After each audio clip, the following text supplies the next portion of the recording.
Assalamualaikum warahmatullahi wabarakatuh. Perkenalkan, nama saya Nadia Sasabila Susanto, kelas 12 MIPA 2. Hari ini saya akan menjelaskan tentang peta kota saya yang bernama Mulia Jaya. Yang pertama, kenapa nama kota saya adalah Mulia Jaya? Mulia Jaya sendiri berasal dari kata mulia dan jaya. Untuk kata mulia, karena warga yang ada di kota ini dia tuh memiliki toleransi yang sangat bagus. Di sini karena di sini ada masjid sama gereja. Untuk kata jaya sendiri berasal karena perekonomiannya sangat besar dan luas. Untuk itu ada pabrik karet dan pabrik sawit.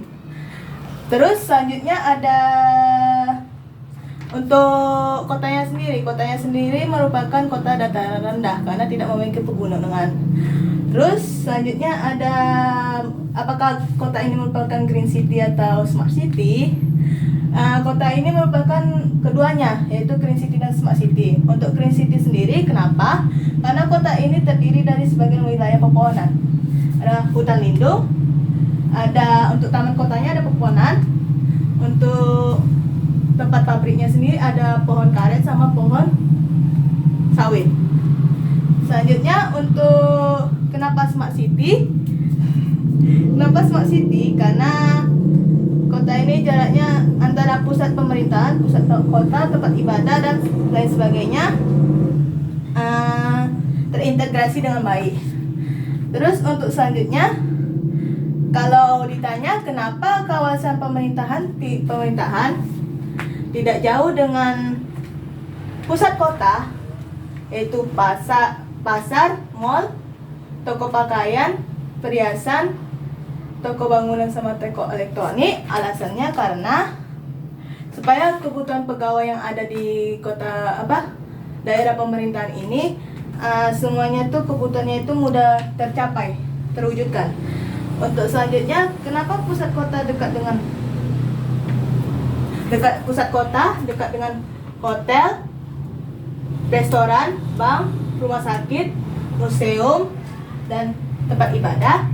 Alasannya karena kalau warga yang ada di pusat kota ini mau beristirahat bisa ke hotel, kalau warga di sini kelaparan bisa ke restoran, kalau warga di sini butuh menabung atau apa bisa ke bank, kalau warga yang ada di pusat kota ini sakit bisa ke rumah sakit. Kalau warga yang ada di pusat kota ini ingin menambah ilmu pengetahuan atau membaca buku bisa ke museum. Kalau warga yang ada di pusat kota ini mau beribadah bisa ke tempat ibadah.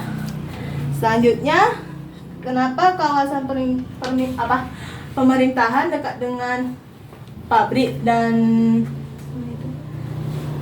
kawasan perkebunan sawit dan karet? Karena mengurangi biaya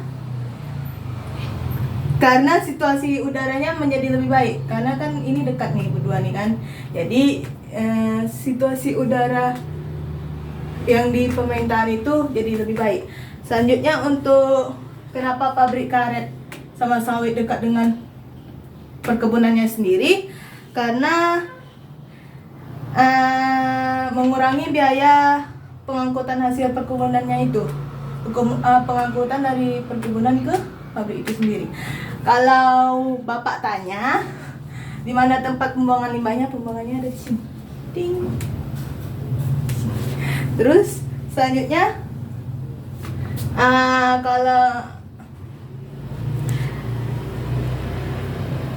kenapa hutan lindung dekat dengan sekolah?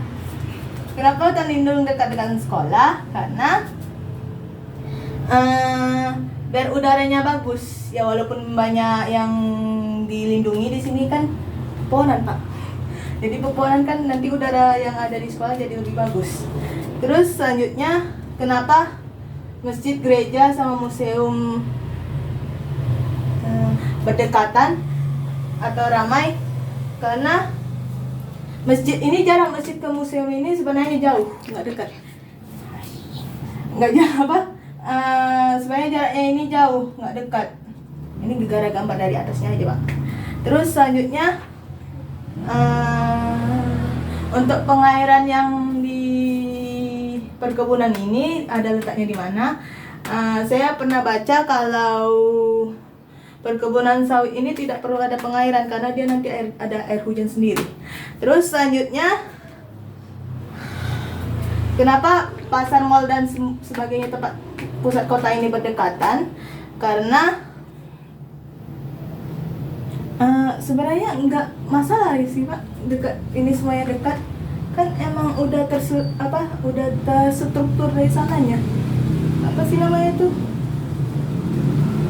Udah dirancang sama survei studinya, studi kelayakannya. Terus kalau Bapak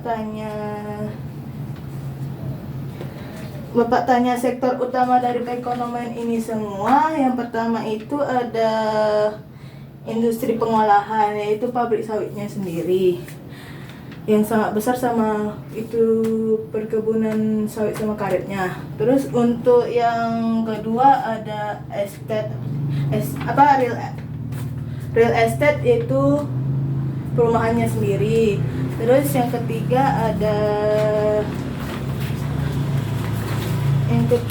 ada penyediaan akomodasi dan makanan, itu ada restoran sama ada transportasi bus. Ini bus, ting ting, ini bus. Yang biru ini bus, yang merah ini bus, sedangkan yang kuning ini termasuk dengan mobil biasa, mobil pribadi. Terus untuk yang keempat ada jasa keuangan.